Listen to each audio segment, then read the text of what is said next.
Hello. सबसे पहले आप लोग ज़ूम आईडी 8270290205 और इसका password 5 capital W G capital B K M note कर लें और जल्दी से कनेक्ट हो जाएं, क्योंकि अब क्लास जस्ट स्टार्ट होने वाली है, बल्कि स्टार्ट चुकी है। ठीक है, तो हम आज का क्लास अब स्टार्ट कर रहे हैं। और इसमें कल प्रभास ने एक सवाल पूछा था। मैं आपको ABP न्यूज़ पर दिखाए जाने वाले एक प्रोग्राम घंटी बजाओ, जिसमें अनुराग मुस्कान आता है, उसका एक एपिसोड मैं आपको दिखाना चाहूँगा। एक छोटा सा कट सीन है, वो मैं इसमें आपको दिखाना चाहूँगा। पहले मैं बता दूँ सवाल क्या है, आप उसको देखेंगे, वो इससे लिंक्ड है, इस क्वेश्चन से लिंक्ड है, इसीलिए मैं उसे यहाँ पे आपके लिए प्ले करूँगा, तो आप उसको देखिएगा। ठीक है, सवाल क्या है। जहां कंप्यूटर शिक्षा के नाम पर बच्चों की पढ़ाई और कंप्यूटर पढ़ाने वाले शिक्षकों दोनों को कबाड़ बनाकर सत्यानाश कर रही है सुशासन का दावा करने वाली नीतीश कुमार की सरकार। वीडियो जर्नलिस्ट विशाल राय के साथ एबीपी न्यूज संवाददाता उत्कर्ष सिंह की रिपोर्ट देखिए, और करना क्या है आप अच्छी तरह जानते हैं। जोरदार घंटी बजा दीजिएगा।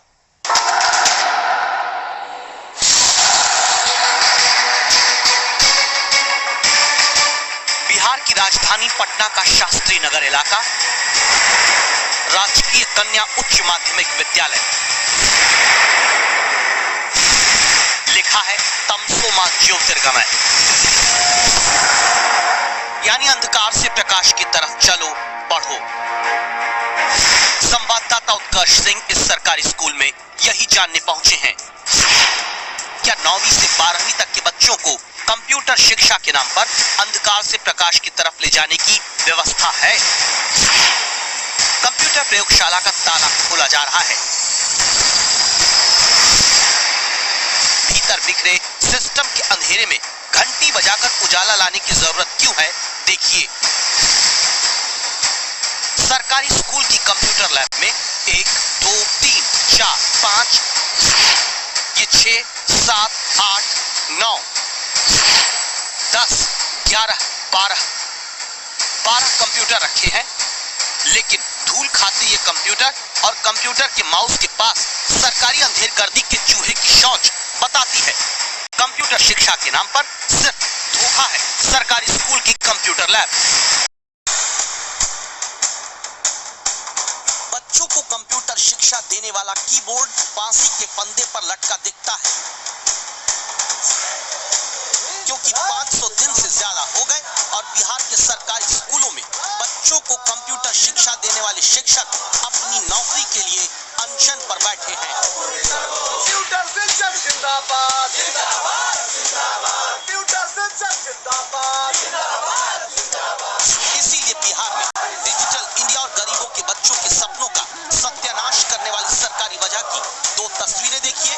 पटना के सरकारी स्कूल की कंप्यूटर लैब में कंप्यूटर कबाड़ हो रहे हैं, क्योंकि जिन्हें बच्चों को कंप्यूटर पढ़ाना चाहिए उन शिक्षकों को इच्छा मृत्यु तक मांगने के लिए सरकार ने मजबूर कर दिया।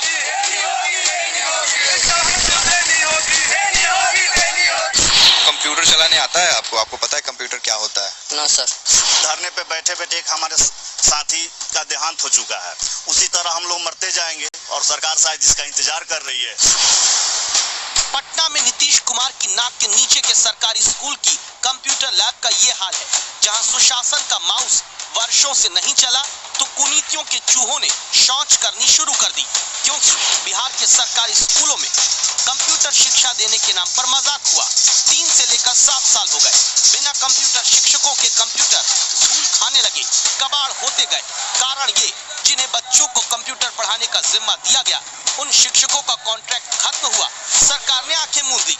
500 दिन से कंप्यूटर शिक्षक नौकरी की मन्नत मांग रहे हैं। कंप्यूटर आपने कभी चलाया ही नहीं है या हल्का फुल्का आता है? ऑन कर लेते हैं केवल। ऑन कर लेते हैं केवल। ऑन करने के बाद कुछ नहीं, वो उसके बाद नहीं किया। सरकार बोलती है कि बेटी को बचाओ, उन्हें पढ़ाओ, कोई इनकम नहीं है, कुछ भी नहीं है, पर 2 साल से यहाँ बैठे हुए हैं, बस आश्वासन दी जा रही है सरकार। इसीलिए आज एबीपी न्यूज संवाददाता उत्कर्ष सिंह पूछेंगे सीधे सवाल बिहार के शिक्षा मंत्री से, 2000 स्कूलों में आपने कंप्यूटर लगाए थे। अगर आपको समय मिले तो कभी स्कूल में जाइए, उन कंप्यूटर्स की हालत देख लीजिए। हम देख के आ रहे हैं।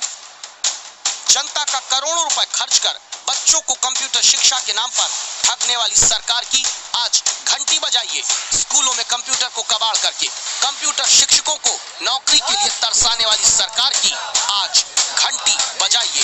जिंदाबाद जिंदाबाद जिंदाबाद, हमारी मांगे पूरी करो, पूरी करो, पूरी करो। कंप्यूटर शिक्षक जिंदाबाद जिंदाबाद जिंदाबाद।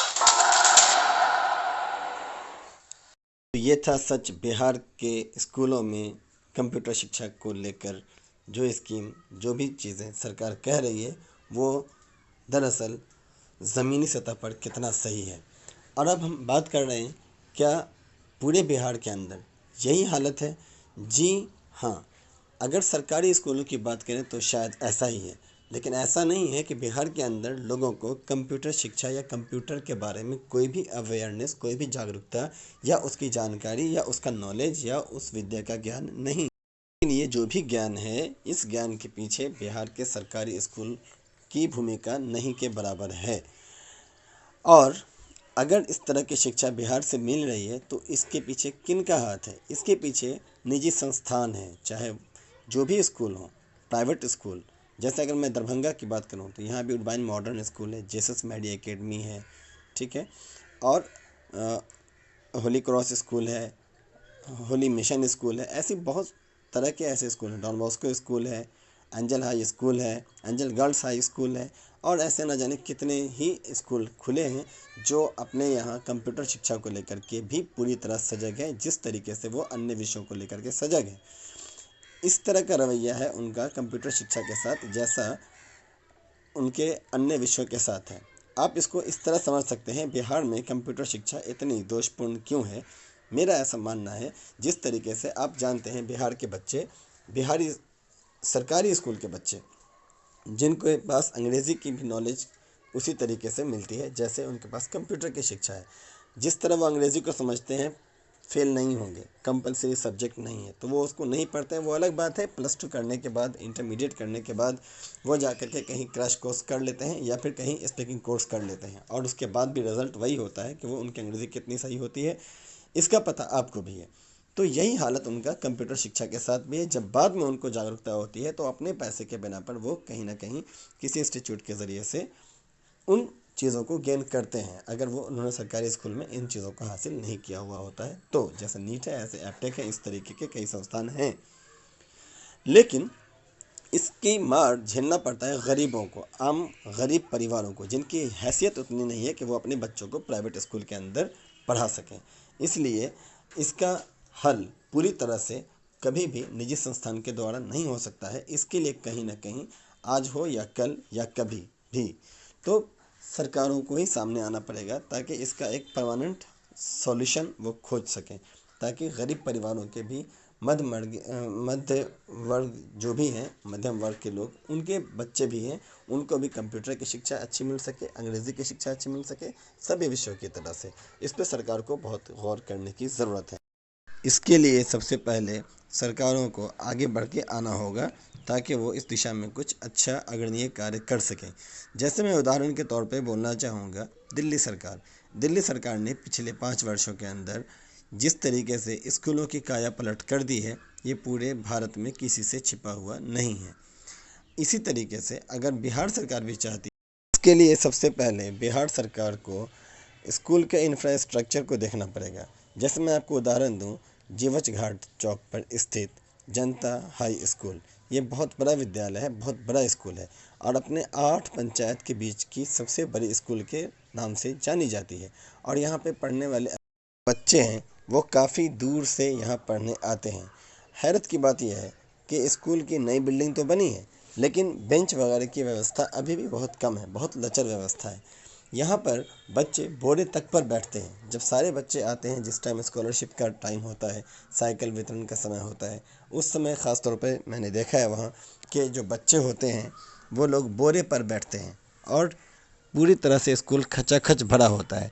लेकिन बात करें यहाँ की पुरानी वाली जो इमारत है, जिसमें मुख्य शिक्षा का कार्यक्रम होता है। मुख्य तौर से शिक्षा का कार्यक्रम उसी पुराने वाले इमारत में होता है। वहाँ जो खिड़कियों की हालत है, जो क्लासरूम कक्षा की हालत है, जो ऊपरी छत की हालत है, पानी चूता हुआ, बाहर की खिड़की के सारे रॉड टूटे हुए, बच्चे खिड़की से कूद फांद के भाग जाते हैं। और जहाँ तक ऑफिस का मामला है तो ऑफिस का भी वही हालत है, उसमें एक कंप्यूटर भी नहीं था। अभी पिछले साल वहाँ एक नया रूम बनाया गया है जिसके अंदर कंप्यूटर जोड़ दिया गया है और सीसीटीवी भी जोड़ दिया गया है, सीसीटीवी से उसको जोड़ दिया गया है। कहने का मतलब नवीनीकरण किया गया है, लेकिन उस सीसीटीवी फुटेज को देखकर उसके अनुसार कुछ खास जो उसमें प्रगति हो ऐसा दिखने में नहीं आया है। और वहाँ के जो लोकल एडमिनिस्ट्रेशंस हैं, जो लोकल के जो भी लोग हैं जिनका वहाँ पे प्रभुत्व है उसके ऊपर, वो लोग उसमें अमल दखल बराबर करते रहते हैं, जिसके लिए टीचर्स वगैरह को, जो वहाँ के शिक्षक हैं उनको टोक टाक करते रहते हैं बराबर, जिसकी वजह से शिक्षा की गुणवत्ता में कुछ परिवर्तन तो आता है। लेकिन जहाँ तक बात करें कंप्यूटर शिक्षा या आईसीटी लैब को लेकर के, तो ऐसी व्यवस्था वहाँ नहीं है, क्योंकि कंप्यूटर रूम वहाँ है ही नहीं, लैब वहाँ है ही नहीं। अब ऐसे में बच्चों की शिक्षा कैसे संभव है। और बाकी अन्य स्कूलों की बात करें तो बहुत सारे ऐसे स्कूल हैं बिहार के जिनके पास बाउंड्री है, लेकिन क्लासरूम भी है, ठीक है, लेकिन कंप्यूटर उनके पास नहीं है। और कई ऐसे स्कूल हैं जहां पर कंप्यूटर जानने वाले शिक्षक ज़रूर हैं, हालांकि कंप्यूटर के शिक्षक के रूप में उनकी बहाली भले न हुई हो, लेकिन उनकी अपनी जो शिक्षा प्रणाली ऐसी है कि उन्हें अच्छा बढ़िया ज्ञान है कंप्यूटर का और वो बच्चों को कुछ देना भी चाहते हैं। लेकिन उनके साथ दिक्कत क्या है कि वहाँ कंप्यूटर नहीं है। यानी कुल मिलाकर के ऐसे कहा जा सकता है जिन स्कूलों के पास कंप्यूटर जानने वाले शिक्षक हैं, भले ही वो कंप्यूटर शिक्षक ना हो, लेकिन उनके पास कंप्यूटर लैब नहीं है, कंप्यूटर लैब की व्यवस्था है ही नहीं। बहुत सारे ऐसे स्कूल हैं जिनके पास कंप्यूटर है, लेकिन कंप्यूटर जानने वाले, कंप्यूटर के जानकार शिक्षक हैं ही नहीं। ऐसे में बिहार के स्कूलों के अंदर कंप्यूटर शिक्षा की क्या दुर्गति हो सकती है वो आप खुद भी समझ सकते हैं। ऐसे में सबसे पहले सरकार को जो पहल उठानी पड़ेगी, जिन स्कूलों के पास इंफ्रास्ट्रक्चर नहीं है उन्हें इंफ्रास्ट्रक्चर बना करके देना पड़ेगा, और जिनके पास इंफ्रास्ट्रक्चर है उन्हें फंडिंग देनी पड़ेगी ताकि वहाँ कंप्यूटर लाया जा सके और लैब का निर्माण किया जा सके। और जिनके पास कंप्यूटर लैब भी अवेलेबल है उनके लिए शिक्षकों की बहाली करनी पड़ेगी। जो वीडियो मैंने आपको दिखाया थोड़ी देर पहले, वो वीडियो 2009 से 12 के बीच का था। तब तो उन लोगों को बिहार सरकार ने बहाल किया नहीं और अभी तक भी वो बहाली हुई नहीं। आज हम 2020 में चल रहे हैं। अब बताइए, आप खुद सोच सकते हैं, ऐसे में बिहार के अंदर, बिहार के स्कूलों के अंदर ये कितनी बड़ी समस्या है और ये कितनी बड़ी चुनौती है। इससे निपटने के लिए क्या कोई स्कूल सक्षम है अपने आप में? जब तक सरकारी मदद ना हो, जब तक सरकार टीचरों की बहाली न करे, ऐसे में सबसे बड़ा घाटा मध्यम परिवार के लोगों का है, गरीब परिवार के लोगों का है, क्योंकि जिन लोगों को ऊपर वाले ने इतना सामर्थ्य बनाया है कि वो शिक्षा स्कूलों में, प्राइवेट स्कूलों में भेज करके बच्चों को दिलवा सकें, तो उन्हें तो कंप्यूटर की अवेयरनेस है, उन्हें इंग्लिश की भी अवेयरनेस है और वो कहीं ना कहीं दक्ष हो जाते हैं। केवल प्राइवेट संस्थानों के आधार पर हम आईसीटी को नहीं देख सकते। और हाँ, एक बार ज़रूर हमारे चैनल को लाइक करें, शेयर करें, सब्सक्राइब करें और दूसरों तक पहुंचाएं। धन्यवाद।